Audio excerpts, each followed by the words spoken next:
Channel Chanakya classes. तर आज आपण कमबॅक सिरीजच्या सेकंड लेक्चर बघणार आहोत. आपली कमबॅक सिरीज सुरू आहे फॉर रिव्हिजन क्लास 10 साठी. तर आज आपण त्याच्यामधला दुसरा लेक्चर बघणार आहोत, जे की होणार आहे हेरिडिटी आणि इव्होल्युशन. सायन्स 2 चा जो फर्स्ट चॅप्टर आहे त्याच्यावर आपण आज रिव्हिजन करणार आहोत. तर आज आपण त्याच्या बेसिक कन्सेप्ट पासून सुरुवात करूया आणि डीपली समजून घेऊया. तर फर्स्ट जो टॉपिक आपल्याला समजायचा आहे तो म्हणजे आहे cell. What is mean by cell? तर सेल म्हणजे द स्ट्रक्चरल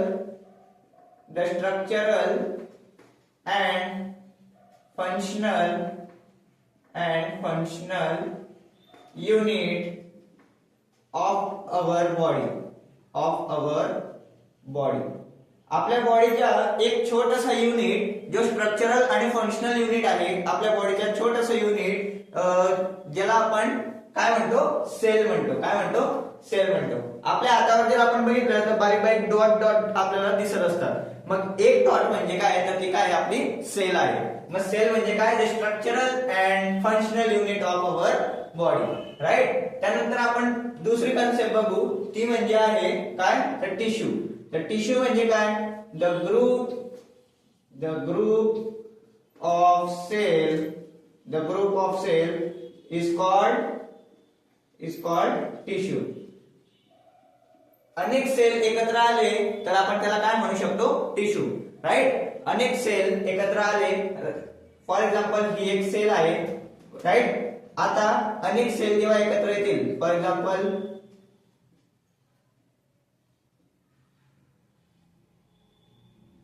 राईट. आता ही एक सेल होती ज्याला आपण काय म्हटलं? The structural and functional unit of our body. पण जेव्हा अनेक सेल आल्या तर त्याला आपण काय म्हणू? काय म्हणायचं? टिश्यू. काय म्हणणार? टिश्यू. राईट. त्यानंतर आपल्याला समजायचे आहे ऑर्गन. ऑर्गन म्हणजे काय? The group of tissue.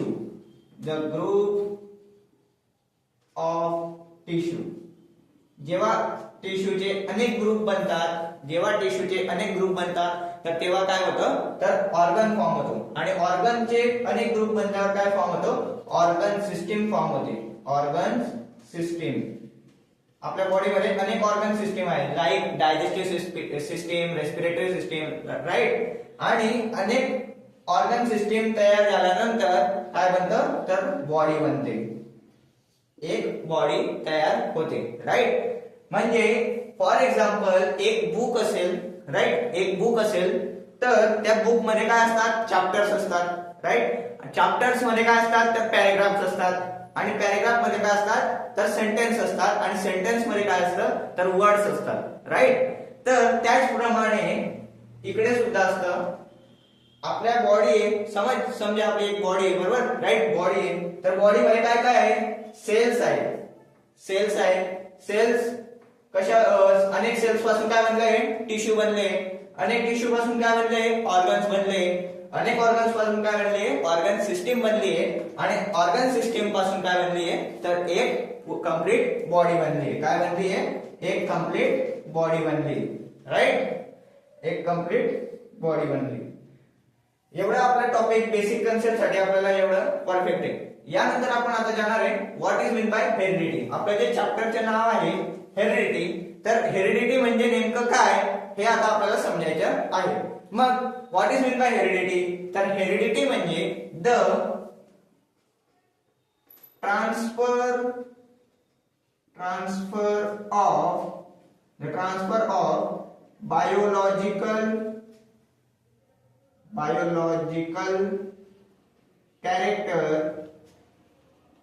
biological character from parents to offspring. म्हणजे the transfer of biological character. काहीतरी बायोलॉजिकल कॅरेक्टर काय होतात? पॅरेंट्स पासून. For example this is parents. Right. This is mom and this is dad. This is son. तर mom आणि dad कडून, parents कडून काहीतरी काय जातात? बायोलॉजिकल कॅरेक्टर कोणामध्ये जातात? तर सन मध्ये जातात. म्हणजे ऑफस्प्रिंग मध्ये जात असतात. This is offspring and this is parents. Right. तर पॅरेंट्स मधून काही biological character like DNA right. तर बायोलॉजिकल कॅरेक्टर काय होतात तर सन मध्ये जातात, म्हणजे ऑफस्प्रिंग मध्ये जातात, काय होतात ट्रान्सफर होतात आणि त्याला जे आपण काय म्हणतो हेरिडिटी म्हणतो, अनुवंशिकता म्हणतो. राईट. त्यानंतर आता हा टॉपिक आपल्याला समजला असेल. What is mean by heredity? The transfer of character from parents to offspring. Right. त्यानंतर आता आपल्याला पुढचा टॉपिक बघायचा आहे, जो की आहे ट्रान्सक्रिप्शन, ट्रान्सलेशन आणि ट्रान्सलोकेशन. हे तिघं पण टॉपिक आता आपल्याला समजायचे. सगळ्यात आधी आपण बघू ट्रान्सक्रिप्शन. ट्रान्सक्रिप्शन म्हणजे काय तर ट्रान्सक्रिप्शन म्हणजे the process of copying a segment, the process of copying a segment of DNA into RNA through mRNA. Right. म्हणजे जी प्रोटीन सिंथेसिसची बॉडीमध्ये जी प्रोटीन सिंथेसिसची जी प्रोसेस आहे ती कोणाकडे आहे, तिची इन्फॉर्मेशन आहे प्रोटीन सिंथेसिसची, ती कंप्लीट इन्फॉर्मेशन असते डीएनए कडे. कोणाकडे असते? डीएनए कडे. राईट. मग डीएनए काय करतो, ती कंप्लीट इन्फॉर्मेशन जी आहे तो डायरेक्ट प्रोटीन बनवत नाही. तो काय करतो, त्याच्यासोबत जो आहे म्हणजे आरएनए, ती जी इन्फॉर्मेशन आहे तो ती काय करतो आरएनए ला देऊन देतो. म्हणजे त्याच्याकडे डीएनए कडे काय प्रोटीन सिंथेसिसची इन्फॉर्मेशन आहे, प्रोटीन कसं सिंथेसाइज करायचं, कसं बनवायचं याची जी माहिती आहे ती कोणाकडे आहे डीएनए कडे. तर डीएनए काय करतो, ती जी इन्फॉर्मेशन आहे ती आरएनए ला देऊन देतो आणि याच प्रोसेसला आपण काय म्हणतो, याच प्रोसेसला आपण म्हणतो ट्रान्सक्रिप्शन. काय म्हणतो? ट्रान्सक्रिप्शन. काय म्हणायचे त्याचे definition? The process of copying a segment or information of DNA into RNA. जी प्रोटीन सिंथेसिसची इन्फॉर्मेशन आहे ती डीएनए कडून आरएनए मध्ये गेली थ्रू कोणाच्या थ्रू गेलेली आहे ती mRNA. MRNA means messenger RNA. MRNA means messenger RNA. याच्या थ्रू ती काय झाली आरएनए कडे गेली ती इन्फॉर्मेशन आणि याला आपण काय म्हटलं ट्रान्सक्रिप्शन म्हटलं. ही जी प्रोसेस आहे ही कुठे घडते तर याचे जे लोकेशन आहे ते म्हणजे न्यूक्लियस. सेलचे जे न्यूक्लियस असेल त्या ठिकाणी ही प्रोसेस घडत असते ट्रान्सक्रिप्शन. नेक्स्ट प्रोसेस आहे आपली ट्रान्सलेशन. काय प्रोसेस आहे? ट्रान्सलेशन. आता याच्यामध्ये काय होत आहे, the process of building a protein using instruction on the mRNA.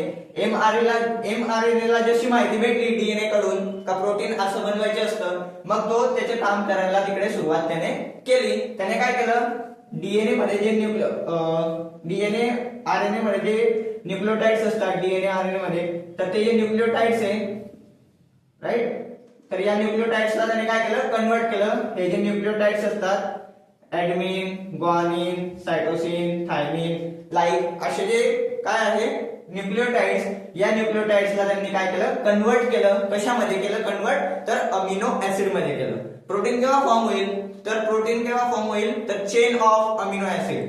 Amino ऍसिडची जेव्हा आपली चेन बनेल, for example this is amino acid chain, अशी अमिनो ऍसिडची जेव्हा चेन बनेल एकमेकांमध्ये अटकलेली, म्हणजे अशी जेव्हा चेन बनेल तर तेव्हा काय होईल प्रोटीन फॉर्म होईल.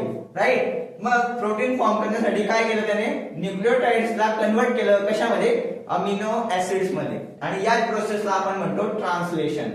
काय म्हणायचं translation. The process of building a protein using instruction on mRNA, nucleotides get converted into amino acid. याला आपण काय म्हणणार ट्रान्सलेशन प्रोसेस असं म्हणणार. याचे जे लोकेशन आहे ते आहे सेलच्या सायटोप्लाझम मध्ये. This is cell, this is nucleus and this is cytoplasm. This is cytoplasm. याला आपण काय म्हणतो सेलच्या सायटोप्लाझम म्हणतो. या ठिकाणी ही प्रोसेस ट्रान्सलेशनची प्रोसेस घडत असते.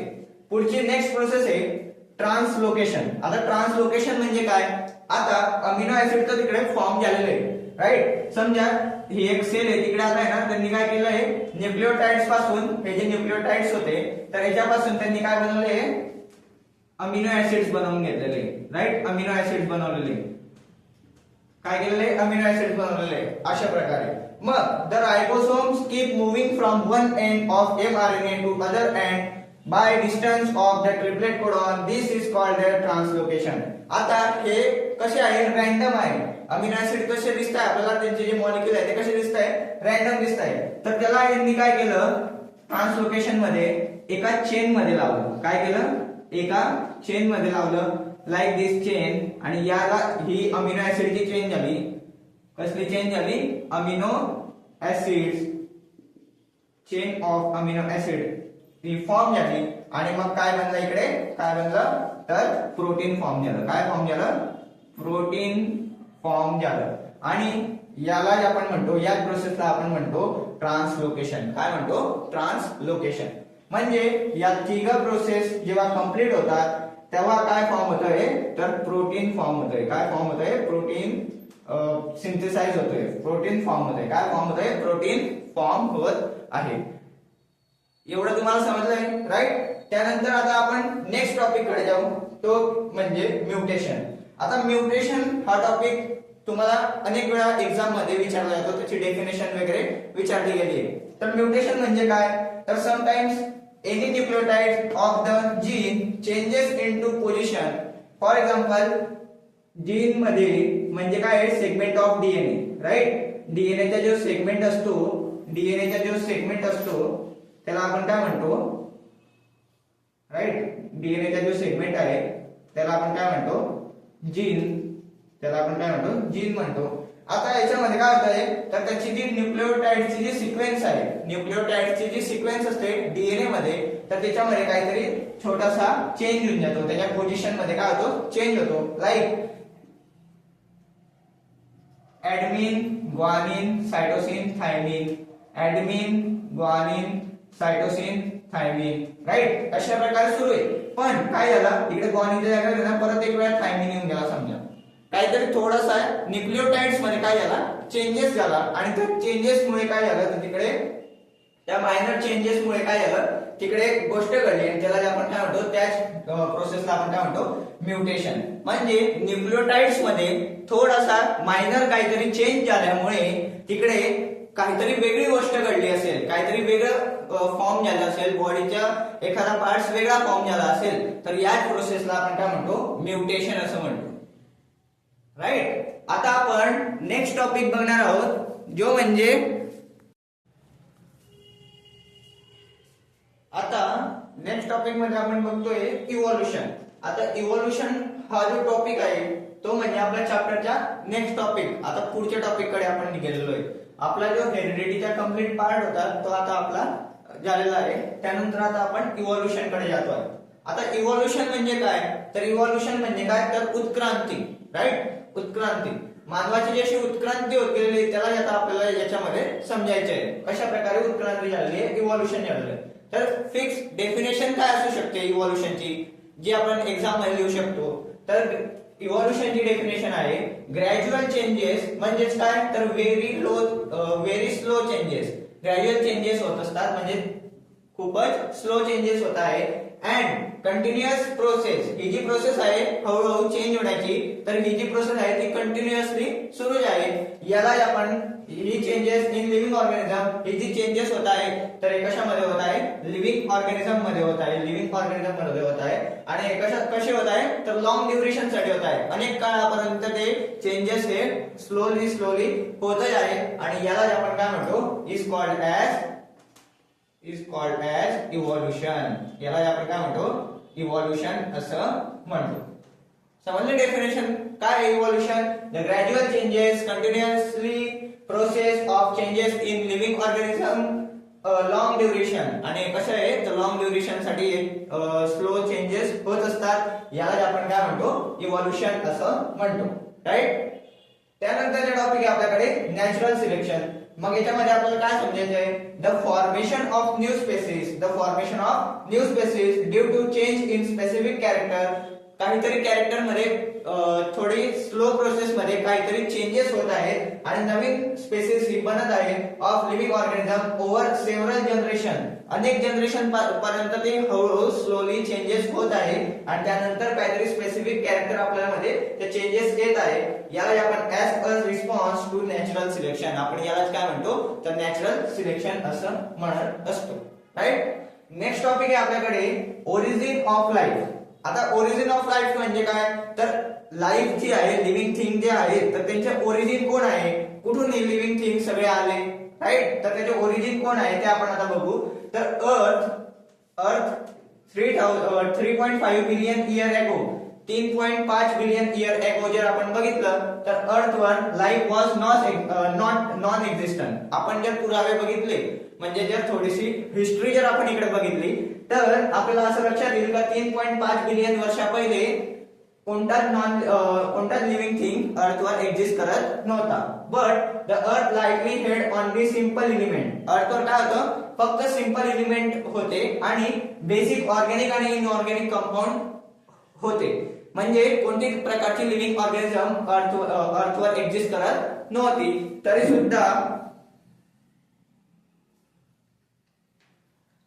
सुद्धा आपल्याला त्याचे पुरावे मिळालेले आहेत. 3.5 बिलियन इयर एगो त्याच्या पहिले कोणत्याही प्रकारचे लिव्हिंग थिंग इकडे प्रेझेंट नव्हते, फक्त सिंपल एलिमेंट होते आणि बेसिक आणि इनऑर्गॅनिक आणि ऑर्गॅनिक कंपाऊंड आपल्याला तिकडे मिळाले होते. अशा प्रकारचे त्यांनी पहिले जी हिस्ट्री आहे तर ती आपण काढून ठेवलेली म्हणजे मिळालेली. त्याला आपण काय म्हणतो, ओरिजिन ऑफ लाईफ. मग ती ओरिजिन ऑफ लाईफ मध्ये कसं पुढे गेलं, कशा प्रकारचे चेंजेस झाले ते आता आपल्याला बघायचे.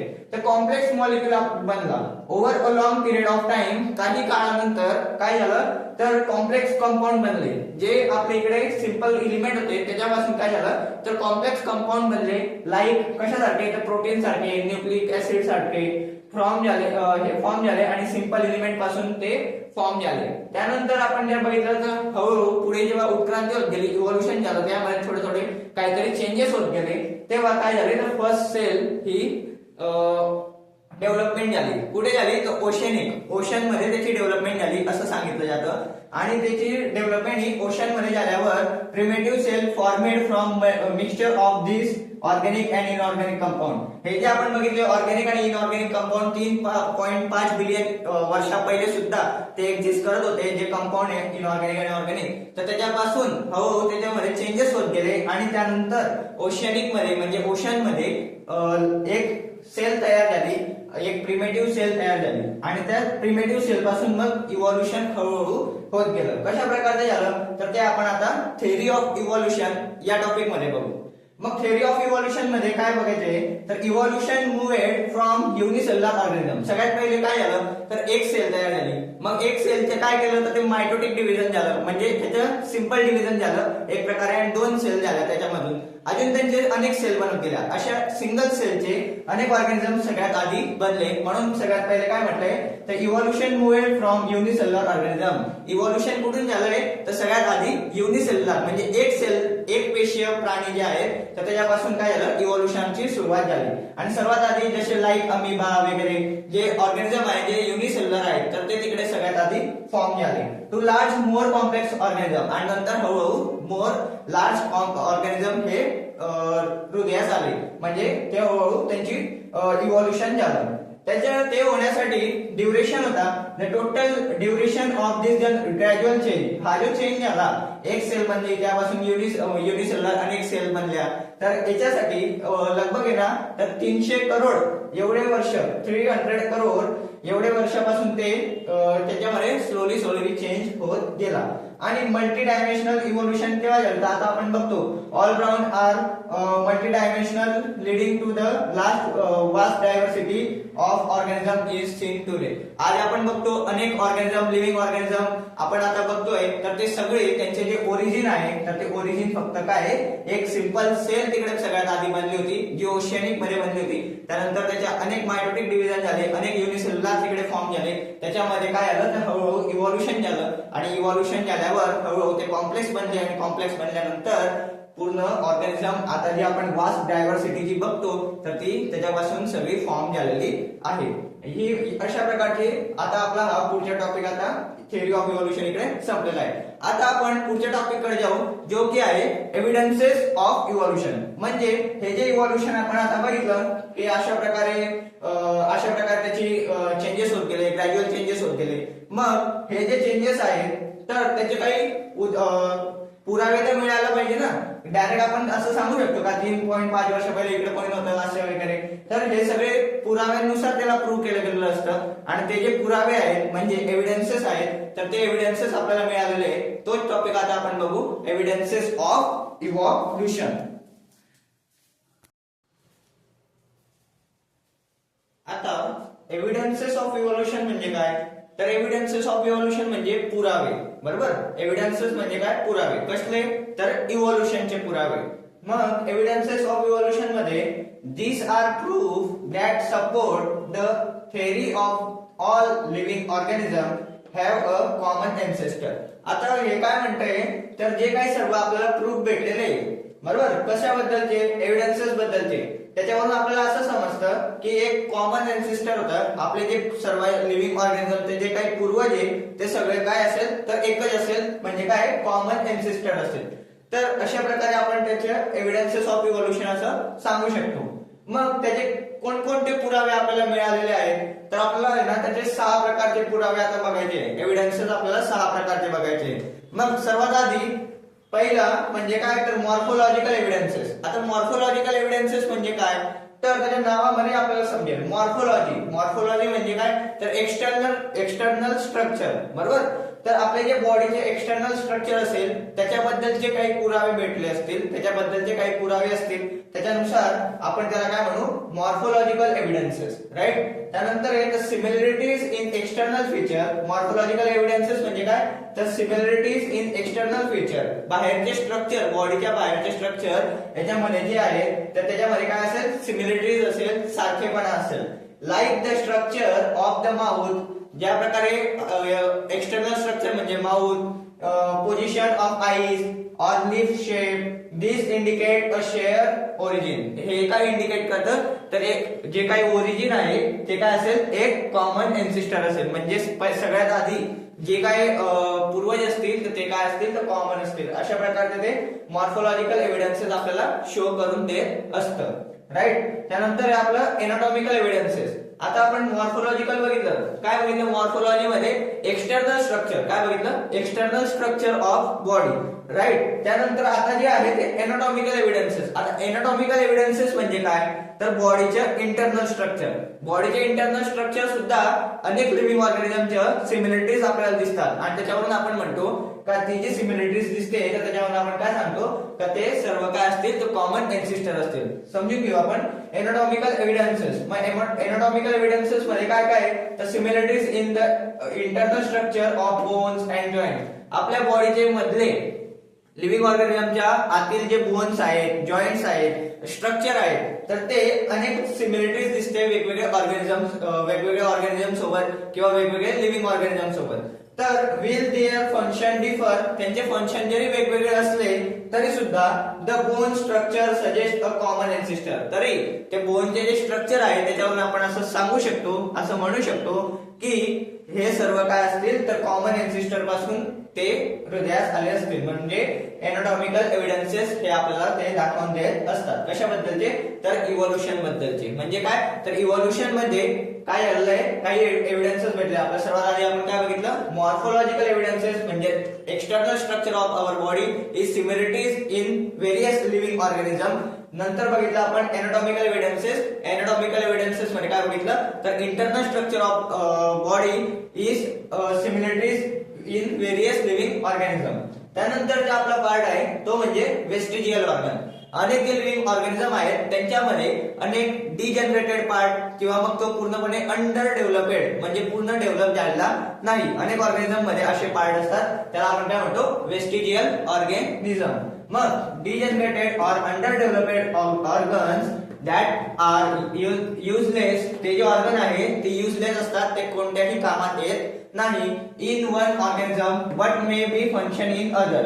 काही मध्ये ते काम करतात तर दुसऱ्या जे ऑर्गॅनिझम असेल त्याच्यामध्ये ते काम करत नाही. असे जे वेस्टिजियल ऑर्गन्स आहेत तर ते आहेत wisdom teeth, tail bone, human appendix et cetera. हे सगळे काही त्याचे एक्झाम्पल आहेत. काय समजलं आपल्याला वेस्टिजियल ऑर्गन मध्ये, तर वेस्टिजियल ऑर्गन म्हणजे काय, एखादे डिजनरेटेड किंवा अंडर डेव्हलपेड जे ऑर्गन आहे जे पूर्णपणे डेव्हलप झाले नाहीये असे काही पार्ट्स आहेत जे दुसऱ्या ऑर्गॅनिझम मध्ये डेव्हलप झाले पण काही ऑर्गॅनिझम मध्ये डेव्हलप झाले नाही. असे जे पार्ट्स आहेत त्याला त्या पार्ट्सला आपण, त्या ऑर्गन्सला आपण काय म्हणू, वेस्टिजियल ऑर्गन्स, राईट. त्यानंतरचा आपला पार्ट आहे पेलिओन्टोलॉजिकल एव्हिडन्सेस. आता पेलिओन्टोलॉजिकल एव्हिडन्सेस म्हणजे काय, तर याच्यामध्ये आपण काय करतो, लॉजिकल म्हणजे काय, study, the study of fossils. याच्यामध्ये आपण काय करतो, फोसिल्सची स्टडी करतो. रिमेनंट ऑफ ऑर्गॅनिझम प्रेझर्व्ड अंडरग्राउंड. आता जे ऑर्गॅनिझम आहेत जे अंडरग्राऊंड मध्ये असतील अनेक काळापर्यंत, बरोबर, त्यांचे काही फोसिल्स आपल्याला भेटले असेल, काहीतरी पुरावे भेटले असेल, हाडं वगैरे, बोन्स वगैरे एक्सेट्रा, तर त्याच्यापासून आपण काय करतो, त्याची स्टडी करतो आणि त्याच्यापासून आपण त्याच्याबद्दलचं जे माहिती आहे त्याच्याबद्दलची ती आपण मिळवू शकतो. मग ते कशा प्रकारे, तर कार्बन डेटिंग ही एक प्रोसेस आहे. मग कार्बन डेटिंग ही प्रोसेस कशी असते, तर डेव्हलपेड बाय विल्झार्ड लेबी, हे जे सायंटिस्ट आहेत त्यांनी ती डेव्हलप केलेली आहे, त्यांनी ती सांगितलेली आहे. आणि त्याच्यामध्ये काय करतो आपण, रेशो घेतो कोणाच्या, सी, कार्बनचे जे आयसोटोप्स आहेत C14/C12 यांच्या रेशो करून आपण त्याला डिटरमाइन करतो की जे आपल्याला फोसिल्स भेटलेले आहेत, जे आपल्याला हाडं मिळाले आहेत किंवा एक्सेट्रा कोणते पण सबस्टन्स आपल्याला मिळाले आहेत, तर तो जो ऑर्गॅनिझम होता तो किती एजचा असेल किंवा मग त्याची डेथ कधी आली असेल, एक्सेट्रा प्रकारची आपल्याला जी काही इन्फॉर्मेशन आहे तर ती आपल्याला कार्बन डेटिंग या प्रोसेस पासून भेटते. आणि याच्या स्टडीला आपण काय म्हणतो, पेलिएंटोलॉजिकल एव्हिडन्सेस. काय म्हणायचं, पेलिएंटोलॉजिकल एव्हिडन्सेस, राईट. त्यानंतर जे आपला पार्ट आहे कनेक्टिव्ह लिंक्स. आता कनेक्टिव्ह लिंक्स मध्ये काय आहे, तर कनेक्टिव्ह लिंक्स म्हणजे काय, तर organism that share characteristics of two different group. त्याचे जे कॅरेक्टरिस्टिक आहेत तर ते सिमिलर प्रमाणे दोन वेगवेगळ्या ग्रुप मध्ये ऍप्लिकेबल आहेत किंवा ते दिसतात किंवा आपल्याला शो करतात, त्याला आपण काय म्हणतो, कनेक्टिव्ह लिंक्स. मग एक्झाम्पल काय काय, तर पेरिपेटस लिंक्स आणि पेरिपेटस मध्ये काय काय आहे, लिंक्स अॅनिलिडा आणि ऑर्थोपोडा. आता अॅनिलिडा आणि ऑर्थोपोडा हे वेगवेगळे ग्रुप्स आहेत, तरी सुद्धा त्याच्यामध्ये काहीतरी सिमिलरिटीज आपल्याला दिसते. कशा प्रकारे, तर पेरिपेटसच्या नुसार ते आपल्याला सिमिलरिटीज दिसते आणि म्हणजेच काय, ते दोघं एकमेकांना काय कनेक्ट आहे, म्हणून याला आपण काय म्हटलं, कनेक्टिव्ह लिंक्स, राईट. त्याचप्रमाणे लंग्स फिश आहे, हे पण लिंक्स आहे कशावर सोबत, तर फिश आणि एम्फिबियन्स हे पण वेगवेगळे ग्रुप्स आहेत, तरी सुद्धा हे एकमेकांना लिंक्स आहेत. आणि कशा प्रकारे, तर लंग्स फिशच्या माध्यमातून आपल्याला ते कळतंय, म्हणून आपण त्याला काय म्हणतो, कनेक्टिव्ह लिंक्स. आता एव्हिडन्सेस ऑफ इव्होल्युशन जे आपला शेवटचा पार्ट आहे, जो की आहे एम्ब्रायोलॉजिकल एव्हिडन्सेस. आता एम्ब्रायोलॉजिकल एव्हिडन्सेस म्हणजे काय, इम्ब्रायो म्हणजे काय, इम्ब्रायो म्हणजे तर जे काही फॉर्मेशन झालेलं आहे, बरोबर, जे काही फॉर्मेशन झालं त्यानंतर जे जायगॉट बनलं, जायगॉट नंतर काय बनतो, तर इम्ब्रायो बनतो. मग प्रत्येक ऑर्गॅनिझम मध्ये जे काही इम्ब्रायो आहे त्याच्यामध्ये काहीतरी सिमिलरिटीज आपल्याला दिसेल, त्या एव्हिडन्सेसला आपण काय म्हणतोय, इम्ब्रायोलॉजिकल एव्हिडन्सेस. बघा, कंपेअरिंग इम्ब्रायोज, जर आपण कंपेअर केले वेगवेगळे ऑर्गॅनिझमचे इम्ब्रायोजला, तेव्हा आपल्याला असं लक्षात येईल, different vertebrate like fish, tortoise, chicken etcetera यांचे जर आपण एम्ब्रायो बघितले तर त्यांची जी फर्स्ट स्टेप असेल किंवा स्टेज, पहिली जी स्टेज असेल एम्ब्रायो फॉर्मेशनची किंवा मग एम्ब्रायो फॉर्म झाला त्याची जी फर्स्ट स्टेज आहे तर ती आपल्याला सगळ्यांची कशी असेल, तर सिमिलर दिसेल. आणि त्या सिमिलरिटीज मुळे आपण काय म्हणतो, ते काय शो करतायत, तर एक्स्ट्रीम सिमिलरिटीज ते शो करतात, एकदम सारखेपणा ते दाखवत असतात. आणि इनिशियल स्टेजला ते इंडिकेटिंग अ कॉमन ऑरिजिन, आणि ते एकदम सारखेपणा दाखवतात सगळ्यात पहिल्या स्टेजला, आणि म्हणून आपण काय म्हणतो, ते कॉमन ओरिजिन पासून आले असतील किंवा मग त्यांचे जे काय आहे कॉमन एन्सिस्टर असतील. अशा प्रकारचे आपल्याला एव्हिडन्सेस ऑफ इव्होल्युशन मिळाले होते आणि त्याच्या बेसवरच आपण जे काही इव्होल्युशन झालंय त्याप्रमाणे मी तुम्हाला ज्याप्रमाणे पहिले सांगितलं की सर्वात आधी ओशनिक मध्ये एक सेल तयार झाली, त्यानंतर अशा प्रकारे इव्होल्युशन झालं, तर हे त्याचे एव्हिडन्सेस आपल्याला मिळाले आणि त्याच्यानुसार आपण त्याच्याबद्दल ते सांगू शकतो. आता आपण नेक्स्ट पार्ट कडे जाऊ.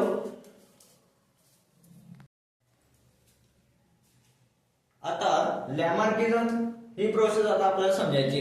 लॅमार्किझम एक सायंटिस्ट होते आणि त्यांनी काहीतरी त्याच्याबद्दलचे रूल्स आपल्याला दिलेले इव्होल्युशन बद्दलचे, तर ते आता आपल्याला समजायचे, बरोबर. तर लॅमार्किझम एक सायंटिस्ट आहे, त्यांनी याच्याबद्दल आता माहिती दिलेली आहे. जेव्हा इव्होल्युशनचे जे आपण एव्हिडन्सेस वगैरे बघितले तर याच्याबद्दल त्यांनी काहीतरी त्यांच्या एक्सप्लेन केलेलं आहे, तर त्यांनी काहीतरी आपल्याला त्याच्या स्टेटमेंट आपल्याला दिलेलं आहे. मग त्यांनी काय म्हटलं, तर मॉर्फोलॉजिकल चेंज म्हणजे आपण जे मॉर्फोलॉजिकल आता एव्हिडन्सेस बघून आलो, मॉर्फोलॉजी म्हणजे काय, external part of the body. तर मॉर्फोलॉजिकल चेंज होतो कशामध्ये, फिजिकल चेंज होतो हे लिव्हिंग ऑर्गॅनिझम मध्ये, and the reason behind the evolution. आणि इव्होल्युशनच्या मागचे रिझन काय आहे, तर काय होतोय, मॉर्फोलॉजिकल चेंज होतोय असं त्यांनी सांगितलं. त्यांनी काय सांगितलं, the change occur due to the activities or laziness of the organism during its lifetime.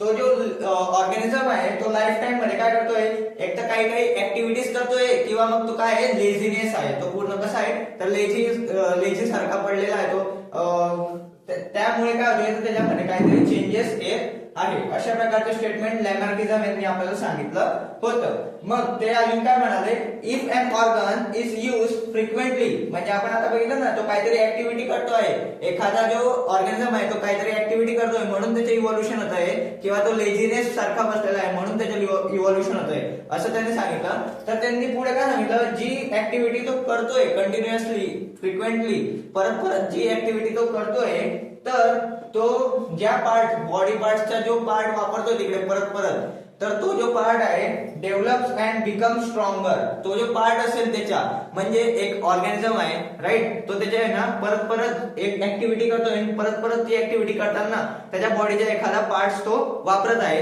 आणि तो जर पार्ट तो वापरत असेल तर तो जो पार्ट आहे तो हळूहळू काय बनत जातो, तर स्ट्रॉंग बनत जातो. काय बनत जातो, स्ट्रॉंग बनत जातो राईट. आणि जर तो स्ट्रॉंग बनला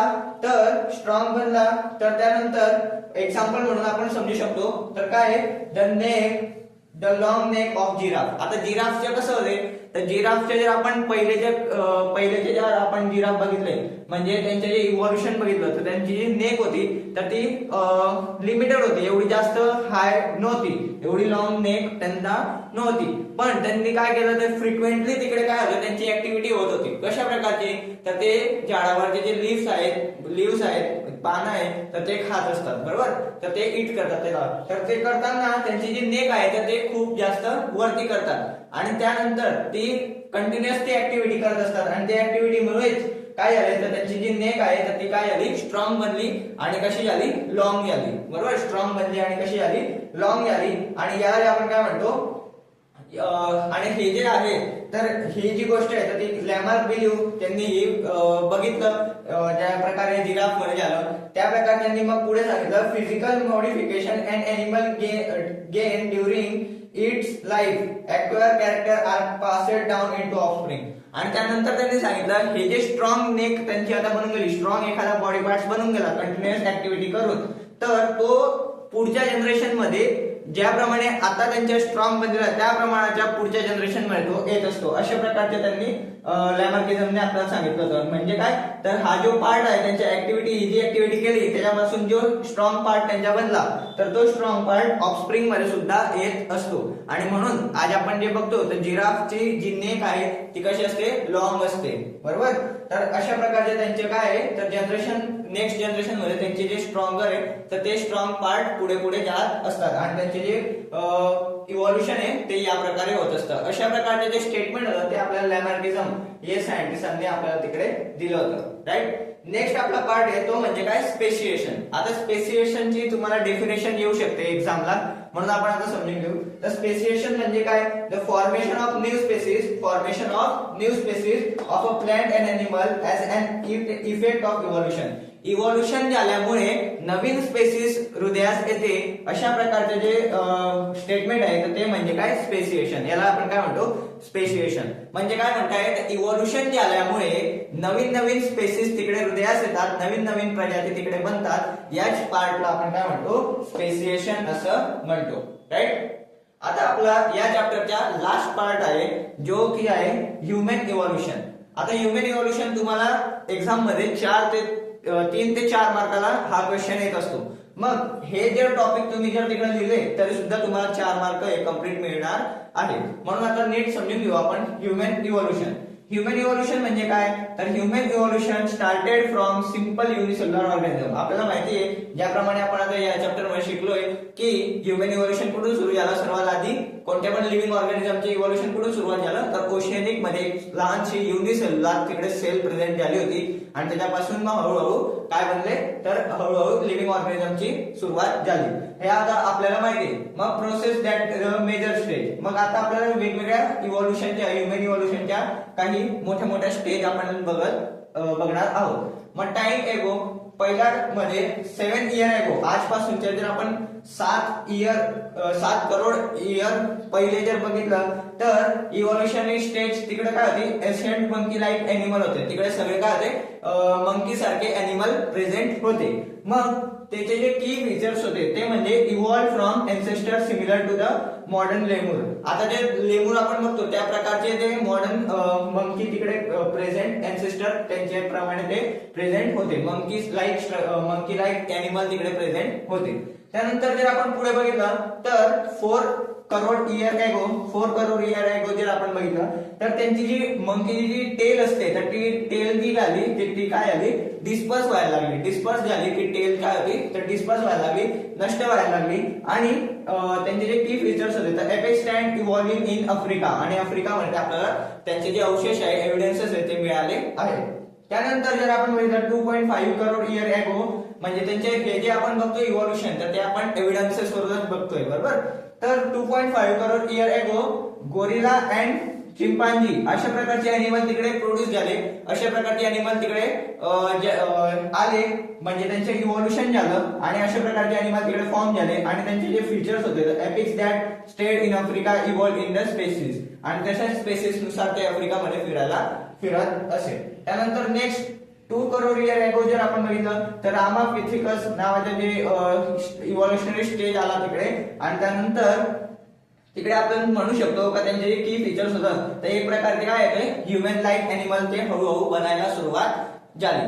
ह्युमन लाईक एनिमल ते सुरुवात झाली. मग 4 लाख इयर एगो जर आपण बघितलं 4 लाख इयर एगो तर एस्ट्रोलोपिथिकस त्याचे इव्होल्युशनरी स्टेज आली. आणि त्याच्यामध्ये जो ह्युमन लाईक जो एनिमल होता तर तो काय झाला हळूहळू मोर इंटेलिजंट बनायला लागला आणि ते एका जागेवर राहू लागले. कुठे साऊथ आफ्रिकामध्ये. त्यानंतर 15 लाख इयर एगो जेव्हा आपण बघितलं तर होमो इरेक्टस त्यांच्यामध्ये इव्हॉल्युशनरी स्टेज आली. आणि त्याच्यामध्ये ते काय करू लागले तर त्यांचे जे फीचर्स आपण बघितले तर वॉक विथ अन इरेक्ट त्यांच्या इरेक्ट ते वॉक करायला लागले. त्यानंतर 1.5 लाख इयर एगो जर आपण बघितलं तर नेदरथन मॅन म्हणून त्यांची इव्हॉल्युशनरी स्टेज आली. आणि तिकडे ते काय करू लागले तर कन्सिडर ऍज ते जे नेदरथलँड मॅन जे होता तर त्यांचे जे इव्हॉल्युशनरी स्टेज होते या स्टेज मध्ये आपण त्यांना म्हणू शकतो होमोसेपियन. आता होमोसेपियन म्हणजे काय फर्स्ट पूर्ण कम्प्लिटली जसे आता ह्युमन आहेत तर ह्युमन सारखे ते पूर्णपणे होते. त्यानंतर 50,000 इयर एगो जर आपण बघितलं आजपासून ते 50,000 वर्षा पहिल्यापासून तर मॅग्नॉन मॅन म्हणून त्यांची इव्हॉल्युशनरी स्टेज आली. आणि ही stage evolve in the modern human form. आताचा जसा ह्युमन आहे याच प्रकारचा ह्युमन तिकडे फॉर्म झालेला आपल्याला दिसतो. आणि म्हणून आजपासून 50 वर्षा पहिल्यापासून मग कम्प्लिटली मॅन हा डेव्हलप झाला आणि आतापासून तो अशा प्रकारे हे पूर्ण कम्प्लीट ह्युमनचे इव्हॉल्युशन झालेलं आहे. या प्रकारे जर तुम्ही लिहिलं तर कम्प्लीट 4 मार्क्स तुम्हाला मिळणार आहे. तर हा आपला या चॅप्टरचा शेवटचा टॉपिक होता. आय होप तुम्हाला ही व्हिडिओ आवडली असेल तर आम्हाला या व्हिडिओला लाईक करा, सबस्क्राईब करा आणि आम्हाला सपोर्ट करा. थँक्यू.